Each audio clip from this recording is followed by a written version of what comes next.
At ho, ng aming kasamahan si RH5 Val Gonzales, meron hong gumuho na gusali diyan sa lugar ninyo. Ano ho yung larawan? Pakibigyan nga ho kami ng larawan, Kap. Kumusta po yung mga construction worker?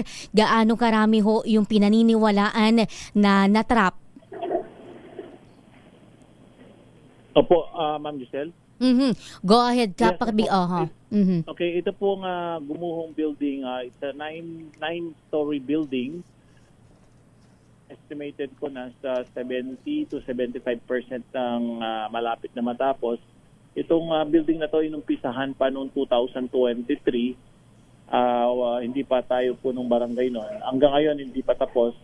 At ang recent information dito ay talagang gumuho po siya, sin flat ground zero po siya. At ang mga construction workers kararating lang kasi na-stop po ng mga ilang buwan to.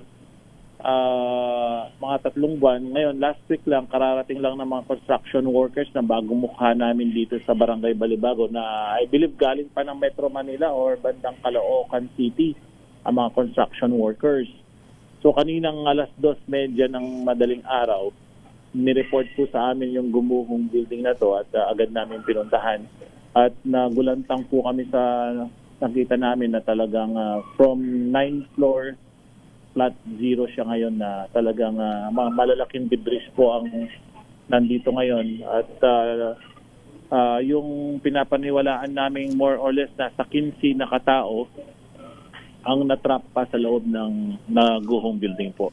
15 na katao yung pinaniniwalaan natin na natrapo ngayon sa gusali. Pero sa suma total, gaano ho karami yung mga manggagawa noong mangyari ho itong insidente? Gaano karami yung nasa gitna ho ng mga authority natin?